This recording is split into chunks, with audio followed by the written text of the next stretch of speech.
Menezes e o Gandra não vai responder na justiça?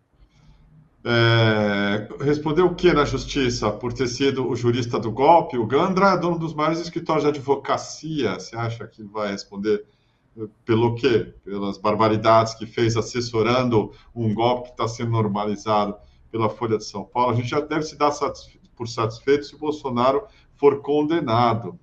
Por isso, uma batalha aí, né, que espero que o Supremo encare como vida ou morte, porque a situação é muito complicada. A Folha é porta-voz de uma elite que acha que o Bolsonaro consegue ser moderado quando está confessando um crime, como o Chico Picadinho, ou, como ele disse aí na crônica do Antônio Prata, o Jack Stripador começar a narrar, olha, eu amarrava as moças e picotava começando pelo pescoço, depois ia atirando os outros membros. Isso é uma confissão de crime, mas a pessoa é moderada, entende quando conta? Tem muito psicopata que é assim. Eu entrevistei um psicopata, se chamava José do Nascimento, e ele tinha vários aliases, que se fala em inglês, vários nomes, vários pseudônimos, vários nomes de guerra que ele usava para cometer os crimes dele.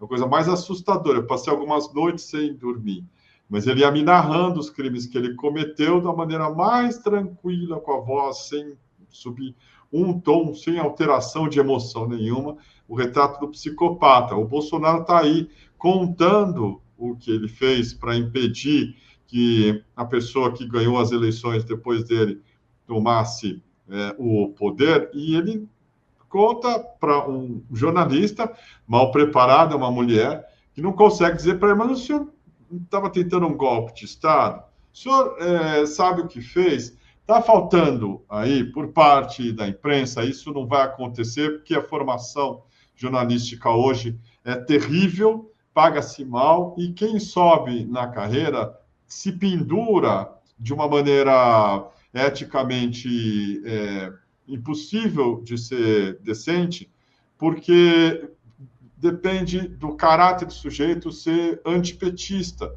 Então, a Folha, os cargos de comando estão tomados por gente que quer derrubar o Lula e tornar viável o Bolsonaro, um sucessor do Bolsonaro. O Bolsonaro ainda tem capital político, com o público de extrema-direita que ajuda também o jornal a pagar as contas. E os financiadores desses jornais, Folha, Estadão, gente da Faria Lima, que é simpática ao Bolsonaro, ao Paulo Guedes, ao casamento do liberalismo com o fascismo.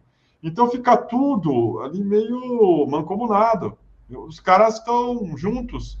O Bolsonaro dá uma entrevista dessa confessando um crime e a Folha chama ele de honesto e moderado, que está tudo certo. Quer dizer, veja só, né? Dá uma matéria em que o Flávio Bolsonaro coloca na cara dura o monumento contra a tortura. Se chama Tortura Nunca Mais. Aquilo que vocês viram, um homem num pau de arara.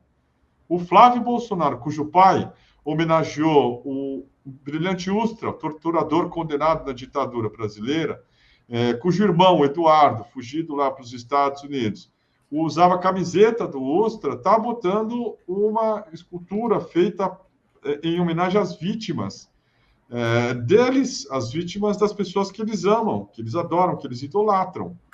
Olha a inversão, porque, na opinião deles, o Mauro Cid está sendo torturado pelo Alexandre de Moraes.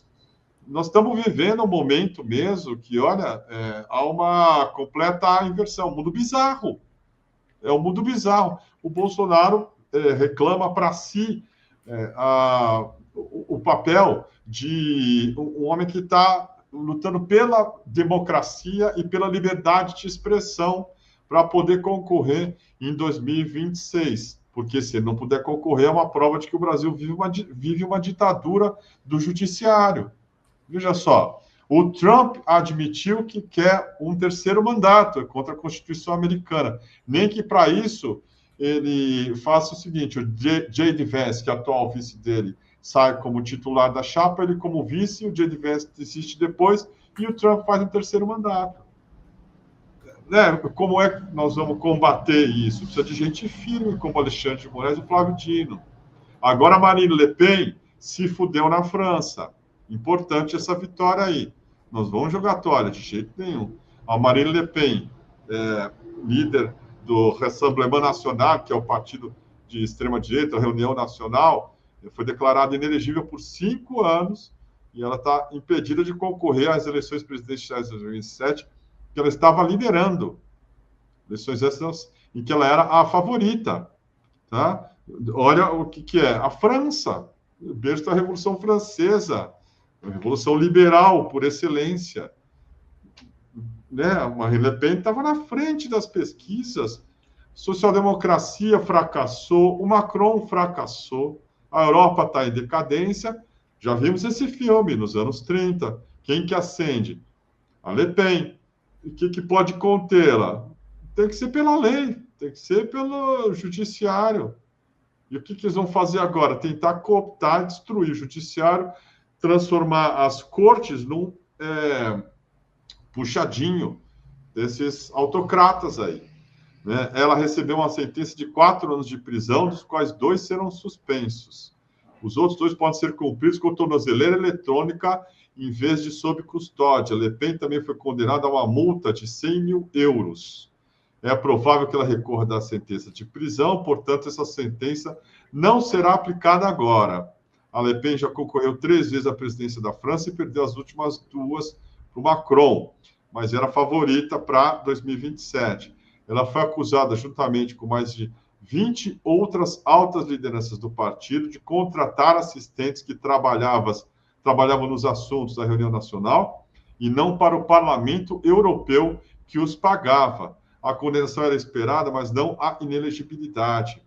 A Marine Le Pen estava esperando esse resultado da condenação, mas não a ponto de torná-la inelegível. Na opinião dela, ela falou para um jornal no domingo, o juiz não ousaria ir tão longe a ponto de impedi-la de concorrer à presidência. Olha aí, tomou.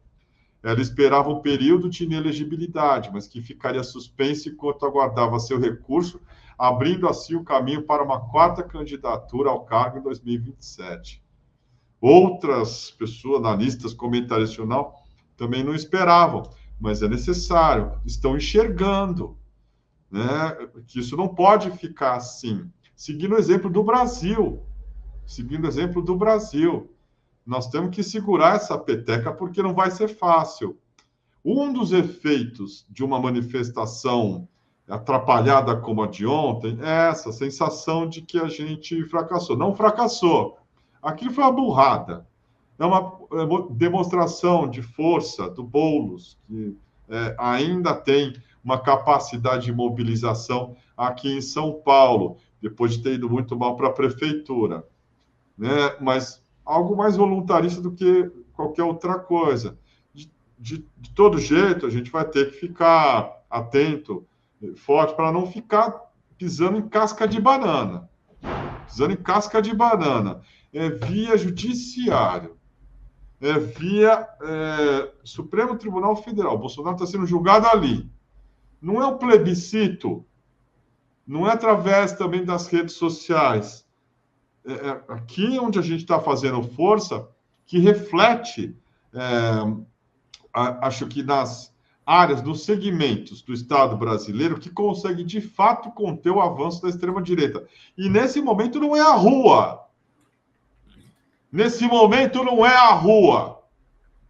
Não tem força para ir para a rua. Nesse momento é o Supremo Tribunal Federal. É o seu Alexandre de Moraes. É seu Flávio Dino. E é isso que tem que ser feito. Olha o que está acontecendo na França. Olha na Romênia. O cara da extrema-direita também foi impedido de concorrer. Mesmo nos Estados Unidos. O Trump está atacando quem? Está atacando a Suprema Corte. O Elon Musk está dando $1 milhão. Veja como é uma sociedade doente, uma república doente, um sistema eleitoral completamente degenerado, feito por gente degenerada. O Elon Musk está dando cheques de $1 milhão para mudar a Suprema Corte, é esse o nome mesmo, do Wisconsin, que é um estado muito importante para os Estados Unidos, que ele quer mudar, a partir de lá, a composição da Suprema Corte Federal americana. Mas está dando para poder substituir, já que os cargos lá são eletivos. Tá?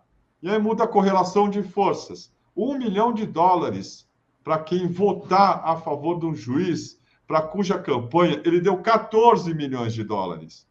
Os Estados Unidos legalizam a corrupção, assim funciona. Os Estados Unidos legalizam o massacre, genocídio dos pretos, dos escravos. A segregação racial era legalizada. O lobby, que nada mais é do que comprar congressistas, é legalizado. Tá? Como nós vamos lidar com isso?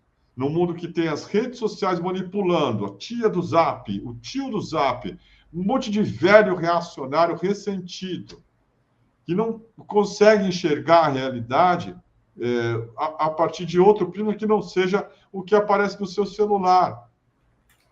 E esse celular está manipulado. Como é que nós vamos fazer? Com 6 mil pessoas na rua, a gente vai ter que ver como fazer isso de uma maneira que seja inteligente. Nós temos que nos manifestar, mas sem suicídio, sem o tipo de provocação que pareça algo, porra, o Malafaia filmou com drone. E mostrou, assim, quantos quarteirões vazios. Olha aí. Né? A gente vai ter que ir atrás desses caras, mas através da lei. Da lei. Do seu Alexandre de Moraes. Nós vamos ter que ir atrás de quem pode conter essa turma, que é via judicial. Tem que ser assim.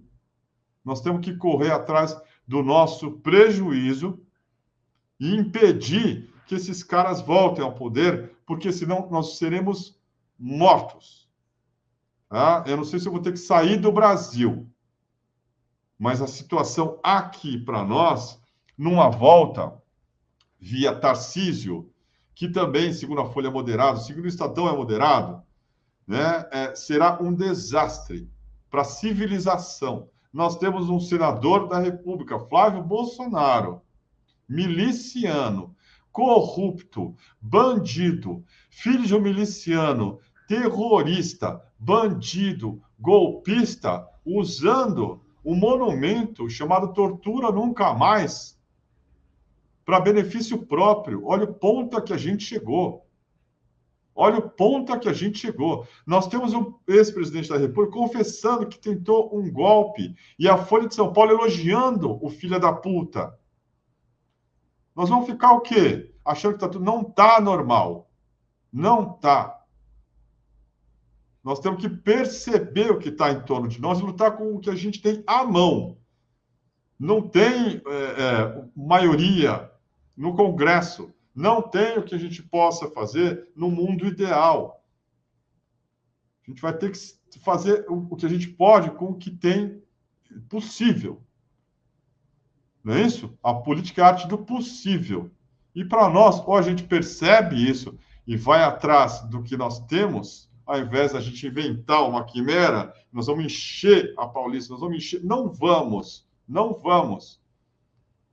Né? Não está nada perdido. Não é isso que eu estou dizendo. Muito pelo contrário. Agora, o que não dá é para errar. Chega de errar, chega de fazer merda, chega de fazer cagada. Certo? Segura, peão. Certo, Zambardini? O que mais você tem para nós, meu caro? Você está mutado. Segura, peão! Segura, peão! O Kiko foi num rodeio, além do Lollapalooza, e aí por isso que ele está desse jeito. Meio vaqueiro. Deixa eu pegar aqui, não, Elizabeth cara, Rodrigues. é que, assim, nós estamos numa situação que está longe de ser confortável. Agora, tem uma esquerda golpista que insiste em teses, que a gente sabe qual é. O PCO, o Jones, Manuel, esses caras aí acharam um filão. Eu acho que eles vão bater com a cara no muro daqui a pouco, porque as pessoas vão perceber que são empulhações, são pilantras, picaretas, que não tem caminho. Né? Ali, qual que é? No caso dele, se engajar junto com o bolsonarismo, assim que vive o Rui Costa Pimenta e a gangue dele. O outro lá também, né? E o empregado dele, o funcionário dele, de estimação também, sendo retuitado pelo Bolsonaro. Nós não estamos nessa aí. Agora, uma coisa é você criticar e procurar, dentro de parâmetros reais, o que você pode fazer. Outra é você ficar pensando no mundo ideal. Vamos encher a rua, não tem gente para encher a rua. O Haddad precisa fazer, né, uma distribuição de renda amparada no que dizia ali, né, o Marx do século XIX. Não vai dar certo isso também. O governo ultraliberal, não sei o que, se começa a fazer simplificações que não oferecem saída. O que nós temos agora é um jogo em que ou a gente percebe o que está acontecendo e joga um pouco mais na retranca, com inteligência, e vai comendo pelas beiras, tal, né? Sendo um governo de centro-direita, como diz o Zé Dirceu, ou então vão ficar sonhando e batendo no Lula por ser algo que o Lula não consegue fazer. Não dá. Né? O Lula 2026 é a nossa saída. Não tem mais ninguém. A culpa não é dele. Não dá para você criar sucessores sendo você o Pelé. O Pelé deixou algum sucessor? Não. O Messi deixou sucessor? Não. Você cria uma cultura. E aí você pode, a partir daí, ter, sei lá, né, gente que consegue ganhar a eleição. O PT não é à toa chegou onde chegou. O maior partido de esquerda desse hemisfério. Não é pouca coisa. Agora, esperar que surja um novo Lula é impossível. Não é o Boulos. Né? O Boulos é um cara bom, bem intencionado. Está tentando dar uma demonstração de força aqui em São Paulo também para aparecer que é do jogo. Agora, não precisava. Não precisava. Né? Paciência. O que passou, passou. Agora vamos ter que cuidar para não chegar em 2026 e o Lula chegar e falar, olha, não estou afim.